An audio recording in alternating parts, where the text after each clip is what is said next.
Have you ever been in a quiet moment with your child, now grown, and a word they spoke landed not in your ear, but in the center of your being with a strange weight? There was no argument, perhaps not even anger. Yet, a shadow passed through the space between you. You felt a disharmony, a subtle twisting in the flow of energy. We often dismiss this feeling. We tell ourselves, they are on their own path. I am perhaps too sensitive. We have held them in our arms. We have watched them rise into their own sun with their own shadows. And so, we make excuses for the dissonant notes because our love for them is a vast ocean. But what if these moments are not accidents? What if they are whispers from the universe, showing us that a vital connection has become imbalanced? What if this imbalance is draining the water from our own well? This is not a conversation about the natural storms that arise between generations. Those are part of life's rhythm. We are here to talk about patterns. Patterns are like currents in a river. They reveal the river's true direction. Certain words, spoken again and again, reveal a blockage in the current of respect and a forgotten gratitude. These are words that can, over time, erode the very ground on which you stand, dim your inner light, and disturb your sacred peace. This journey is not about walking away from your children. It is about walking back to your own center. It is about learning to recognize when a sacred boundary has been crossed and finding the stillness within to protect that space, even from those who came from you. Allow me to ask, has a voice that was once small ever said to you, with the weight of years, "You were never truly there for me"? Even after you gave all you had, a wellspring of effort and sacrifice, it creates a crack in the spirit, does it not? It invites you to doubt your own history, but I invite you to remember this. You are not a perfect mountain, but you provided the stone you had. When another being refuses to see the stone you gave, because their gaze is fixed only on what they perceive as missing, you must protect your own mountain. Let us now examine these patterns of speech. They are not mere sounds. They are energetic signatures. The first signature is the vibration of, "You owe me." It may not be spoken so plainly. It may hide in the shadows of phrases like, "After all I endured because of you," or "I wouldn't have this struggle if you had been a better guide." The energy is the same. It asks for a debt of your time, your resources, your peace. It is as if your love, a freely given gift, has been turned into a loan they are now calling due. This is not the energy of connection. It is the energy of transaction. You see, the love that flows back from a child to a parent finds its natural expression in gratitude. This does not mean they cannot share their wounds or question the past. But when they demand repayment for the journey of their own life, when they use your role as the source of their river as a weapon, the flow becomes unnatural and toxic. You do not owe your children, now grown, the quiet lands of your own retirement. You do not owe them your life force each day, especially when it is taken without thought, like water spilled upon the sand. If a grown child uses guilt to steer your path, it is no longer the dance of family. It is a form of spiritual coercion. The second pattern to observe is the phrase, "You're just old. You would not understand." This one lands differently. It is not a storm, but a quiet fog that attempts to render you invisible. It suggests your wisdom, your path, your scars, and all the seasons you have weathered now mean nothing. You may have walked through fire, crossed deserts, celebrated births, mourned losses, and witnessed miracles. And all this richness is swept aside with a single label, old. Allow me to offer a different perspective. To be an elder is not to be irrelevant. It is to have become a mountain. You have seen sunrises others have only dreamt of. You have survived storms they cannot imagine. When your own child uses your age to close a door in your face, to dismiss your presence, they are not stepping into a new world. They are forgetting the old one that gave them life. Do not accept this.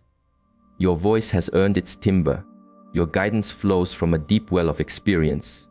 Age is not a shadow. It is a deepening of light. If someone you have raised has forgotten this, it is not your labor to convince them. It is your practice to protect your own sacred value. Sometimes this means taking a step back, not in anger, but in stillness, until they can once again see the mountain for what it is. The third phrase that should quiet your heart and command your attention is this: if you don't help me, I will manage without you. At first, this may sound like strength, a sign of independence. But listen closer beneath the words. What is the energy? Is it the calm declaration of a soul on its own path? Or is it a threat? Is it an announcement of self-reliance, or an ultimatum designed to bend your will? Too often, this is the language of control. It creates a false path: give me what I demand, or the bridge between us will be taken away. As a parent, this touches a primal fear. The fear of being disconnected from your own branch can lead you to bend to any wind. But a connection built on fear is not a bridge. It is a cage, and real love never speaks in threats. Real connection says, your support is a gift I would be grateful for. It does not say, give me the gift, or I will leave. If your child's warmth depends on what you provide, if their presence is conditional, then you are not in a relationship. You are in a transaction. And you are the temple, not the marketplace. You have spent lifetimes gathering the wisdom you now hold. This season of your life is meant for peace. It is for discovering your own quiet joy, your purpose, your true connections, not for walking on fragile ice, answering demands, and navigating pressure. I know this path is difficult. To step away, even energetically, from a part of your own heart goes against the very current of a parent's nature. But sometimes, love means you must become the unshakable mountain. Sometimes, protecting yourself is the deepest lesson in love you can offer, for it teaches another how to approach your sacred ground. You are not abandoning them by drawing a circle of light around yourself. You are reminding them that respect is a path that must be walked in both directions. That your value is not a setting sun. That your love is a wellspring, not a debt to be collected. And I promise you, the moment you reclaim your own sacred ground, the moment you stop absorbing disrespect because it comes wrapped in a familiar package, you will feel the air lighten. You will feel your own energy return. Now, we must continue. For there are more patterns to see, and each one illuminates the path to a deeper understanding of how we are seen and how we must see ourselves. When someone you love treats you as an afterthought, when their words carry more control than care, the exhaustion is profound. And if that someone is your own child, the heart carries a wound that few speak of. Let us continue, for this uncovering may save you oceans of quiet sorrow. The next signature is the energy of, you are the reason I am this way. Now, I know the path of parenthood is never straight. Every soul who guides another has moments they wish they could revisit. This is the nature of being human. But when a grown person constantly anchors their present reality to your past actions, without ever taking the helm of their own ship, it creates a powerful and stagnant current of blame. It is a heavy weight that no parent is meant to carry into the sunset of their years. You might hear it in moments of conflict. If you had been stronger, I would not have this fear. Or, if you had raised me in a different garden, my own flowers would be brighter. Because the words come from them. They find the softest parts of your soul. You begin to doubt every choice, every no, every sacrifice you believed was an act of love.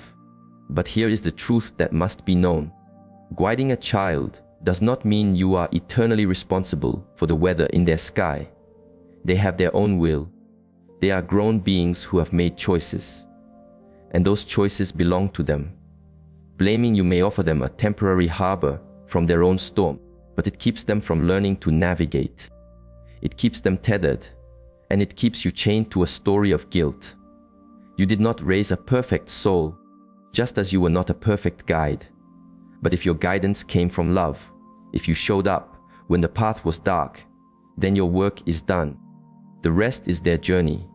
Do not let them tie the weight of their ship to your anchor. If they continue to do this, refusing to sail on their own, it may be time to withdraw your energy. Not because you do not care, but because you care too much to participate in a story that keeps them and you from being free. Now the next phrase, it may arise in the heat of a storm or in a moment of chilling quiet. It is this: you never truly loved me.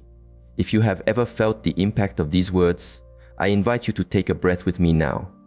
Hold it and release, for I know that this is not a stone thrown, it is a mountain falling.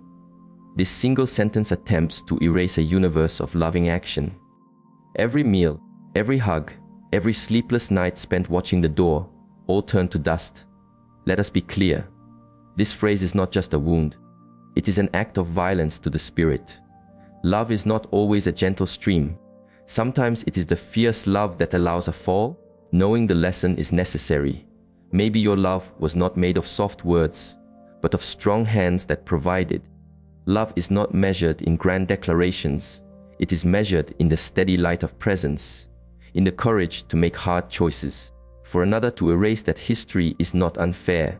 It is an attempt to rewrite reality. It is often a tool to win a battle, to devastate you into surrender, to make you beg for forgiveness for a crime that was never committed.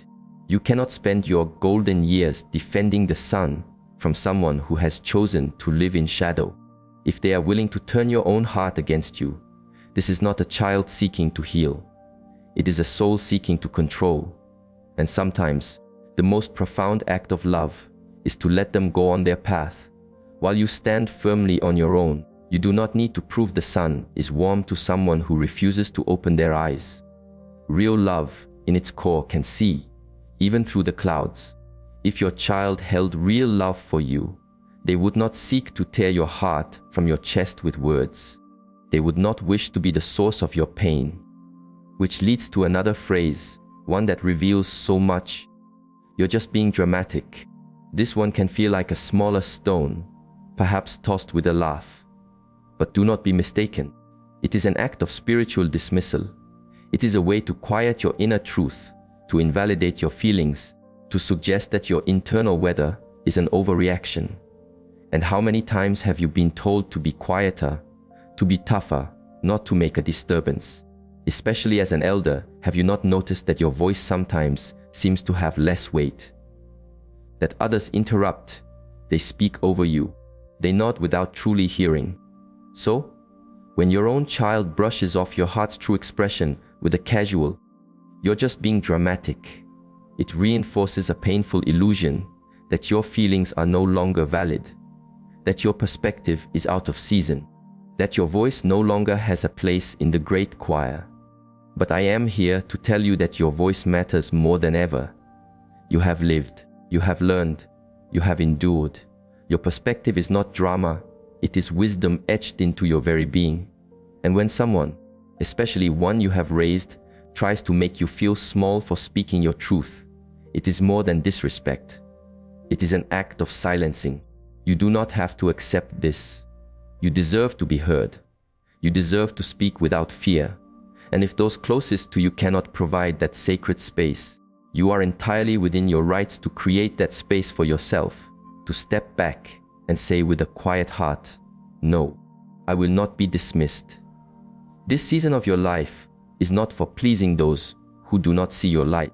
It is for standing fully in the truth of who you have become.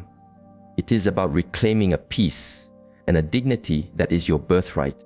It is about living with a full heart, not one dragged down by the unresolved storms of another.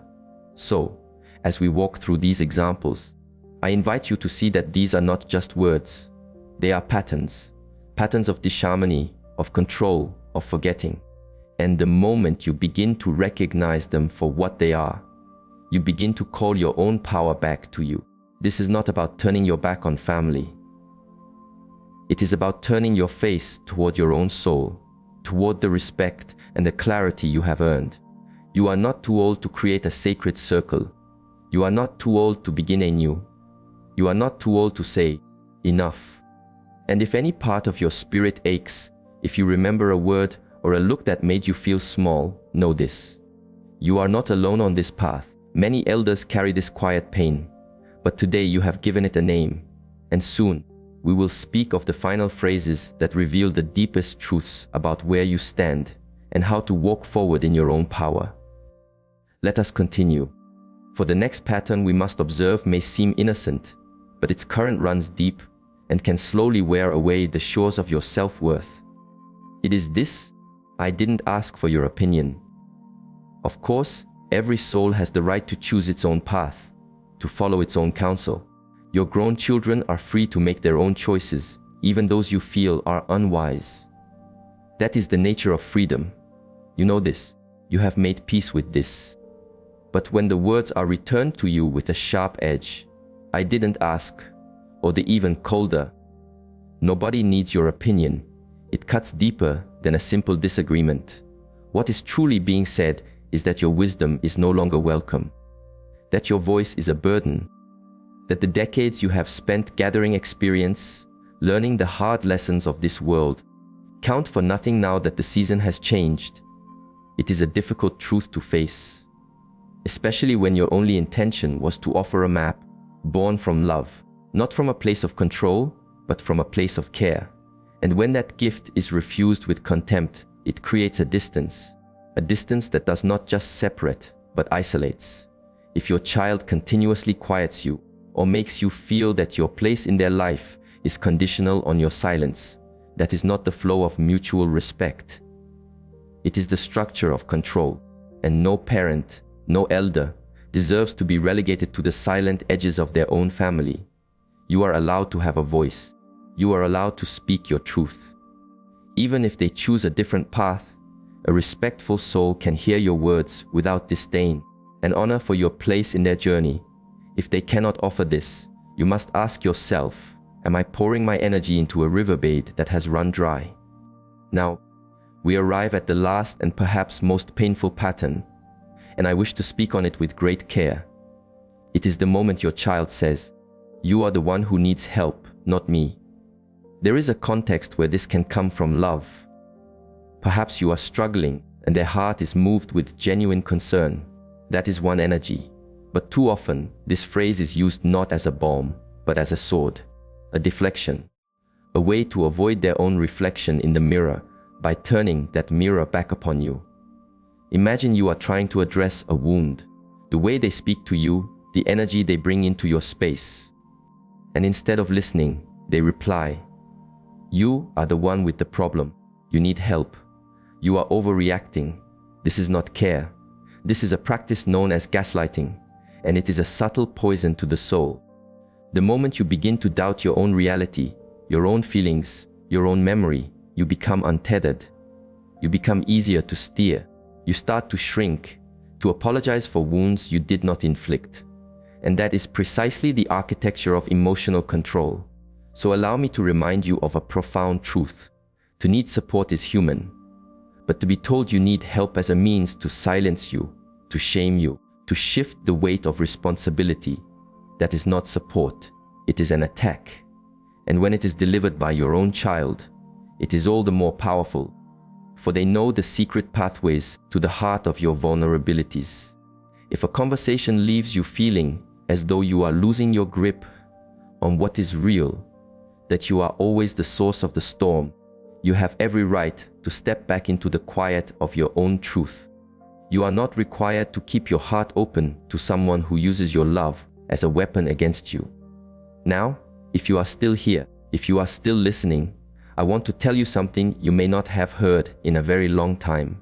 You deserve respect, not just tolerance, not just quiet civility. You deserve true respect, the kind that sees your heart, the kind that honors your journey, the kind that quiets itself when you speak, the kind that remembers you are the very reason they walk this earth. I know some of this has been difficult to hear. Perhaps old wounds have been stirred. That is a sign of life, for to acknowledge the pain does not make you weak. It makes you courageous. It means you are ready to stop carrying a burden that was never yours to begin with. It means you are ready to choose yourself, not because your love for them has faded, but because your love for yourself is finally being reborn. So, where is the path from here? You begin by honoring the landscape of your own feelings. You stop burying stones just to keep the garden looking neat. You give yourself permission to draw a sacred circle, Perhaps this means fewer calls. Perhaps it means saying no to sudden demands.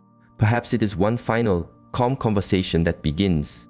I will no longer allow myself to be spoken to with that energy. And perhaps, in time, the river will change its course. Perhaps they will see what was once invisible to them. But even if they do not, you will have chosen dignity over damage. You will have chosen peace over the performance of peace. And that, my friend, is one of the most sacred acts a soul can perform in this life. You have earned your stillness. You have earned your voice. You deserve to spend your years surrounded by those who reflect your value, not those who question it. If this path has resonated within you, if it has helped you see your own reflection more clearly, I invite you to share a thought in the space below. You never know what other traveler may find solace in your words. If this has been of service, share this light so it may reach others. We are here to support one another in standing tall, living with intention, and loving ourselves more deeply with each sunrise. Here is to protecting your peace, honoring your mountain, and walking forward in stillness and strength. You are not alone, and you are not without power. You are a being of immense experience, of resilience, and of a deep, abiding love. You deserve a life that mirrors this truth. May you live your deepest life at every age. I will see you on the path. Stay in your center.